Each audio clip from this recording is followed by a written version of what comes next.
আগামী 1 আগস্ট থেকে যুক্তরাষ্ট্রে বাংলাদেশি পোশাক পণ্যের ওপর অতিরিক্ত 35% শুল্ক আরোপের সিদ্ধান্ত কার্যকর হলে কমপক্ষে 250টি পোশাক কারখানা মারাত্মক বিপদের মুখে পড়বে, এমনটাই সতর্কবার্তা দিয়েছে বাংলাদেশ তৈরি পোশাক প্রস্তুত ও রপ্তানিকারক সমিতি।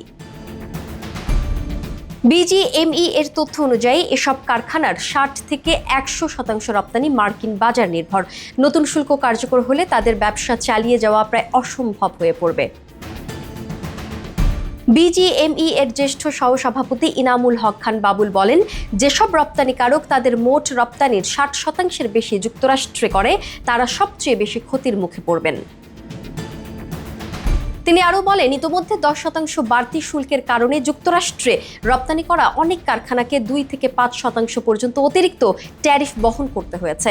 এতে তারা ইতোমধ্যেই ক্ষতিগ্রস্ত। এর সঙ্গে যদি আরও 35% যুক্ত হয় তাহলে এসব কারখানার জন্য দীর্ঘমেয়াদে যুক্তরাষ্ট্রের বাজারে টিকে থাকা প্রায় অসম্ভব হয়ে পড়বে।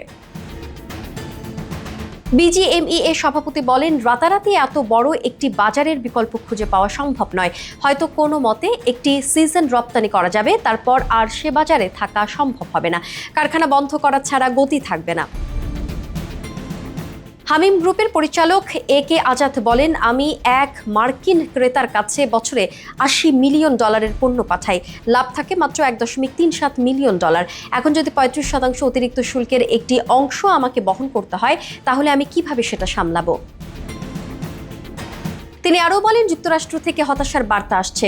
আমাদের যেসব বড় ক্রেতা রয়েছে তারা বলেছে, তোমরা খুব একটা ভালো ফলাফল পাবে বলে মনে হচ্ছে না। বর্তমানে বিজিএমই এর 2500 সদস্য কারখানার মধ্যে 1322টি কারখানা যুক্তরাষ্ট্রে রপ্তানি করে, যার মধ্যে অনেকের রপ্তানির 60% বেশি মার্কিনমুখী। এছাড়া বিকেএমই এরও সদস্যদের মধ্যে অন্তত 200টি কারখানা যুক্তরাষ্ট্রমুখী রপ্তানিতে যুক্ত।